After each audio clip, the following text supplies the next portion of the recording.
In the Black, out loud. Growth mindset tips to elevate your career. A fixed mindset could be holding back your career, but experts agree it is possible to spot the triggers and take small steps to switch into a growth zone. By Emma Foster. This article has been edited for audio purposes. Article begins, a growth mindset trumps a fixed mindset in the corporate credos of most Australian workplaces. Yet many researchers, including Stanford University professor Carol Dweck, who is credited with developing the theory back in the 1980s, are concerned that the wild popularity of this framing has led to distortions and misunderstandings, putting the theory at risk of losing its intended benefit as it becomes another corporate buzz phrase. The emergence of this broad-brush workplace aim to have a growth mindset is flawed, says Susan Mackey, co-founder of the Melbourne-based Growth Mindset Institute. That's because we all have a mixture of both fixed and growth mindsets. A fixed mindset is not bad. It is simply a lens we look through due to past experiences and to make sense of the world, and this could frame your future choices, she says. The question then becomes, how do we enact a growth mindset when a fixed mindset is holding us back? Growth versus fixed mindset. Put simply, a person's mindset is the assumptions they hold about how much they can change and cultivate their personal attributes, such as capability and personality, explains UNSW Business School's Professor Peter Heslin, who pioneered research on mindsets in organizations.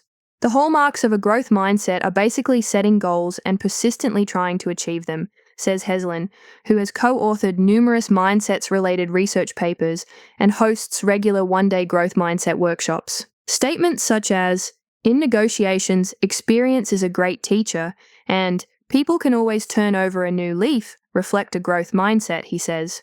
On the other hand, the hallmarks of a fixed mindset are trying to direct yourself to areas where you think you have inherent capabilities and avoiding areas where you don't think you've really got talent, says Heslin, adding it is reflected in statements such as, I'm just too old for this.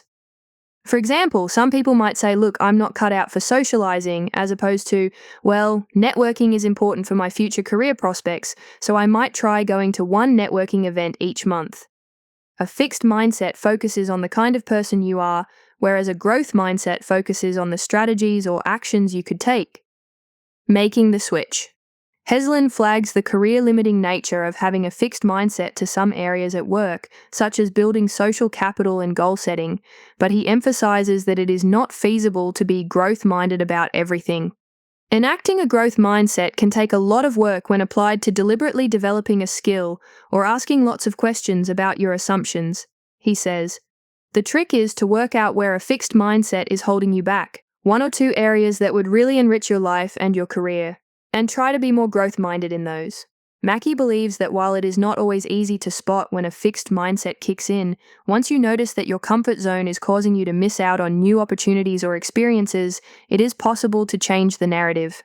It's often like a switch that turns on without you knowing, says Mackey, who has undertaken collaborative research with Professor Dweck and advises organizations on growth mindset strategies. Imagine, for example, the boss leaves you a message saying, come and see me at 8 a.m. tomorrow and I have some feedback.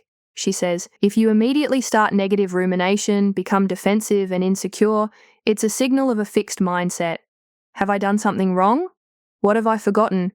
That internal voice becomes very noisy, hijacking your executive function and inhibiting growth, so by the time you get to the meeting your brain is no longer thinking clearly, you're not calm, you're fearful. As it turns out, the boss just wants to congratulate you on a project, she says. To get back into a growth zone, we must identify these triggers, then talk back to the inner voice. Tell the rumination to stop and take steps to address the dynamic, like simply asking the boss for an agenda. We all have the capacity to rewire and turn that fixed mindset response from debilitating to enhancing. Achieving a growth mindset. Heslin recommends taking a deliberate, systematic approach to being growth-minded. Get into learning mode and start by asking yourself, what small step could I take to make progress in this area? Who could be my role model? How am I going to manage my emotions through this? How am I going to track my progress? People who are good at something were not born good at it, he says. They had a pathway that almost always involved doing it badly before they did it well, but they got help, resources, inspiration, guidance, training, or coaching. Being systematic about improving in one area can be incredible because you give it more focus than you would have otherwise and achieve more than you imagined possible. And that builds the foundation for doing so in other areas.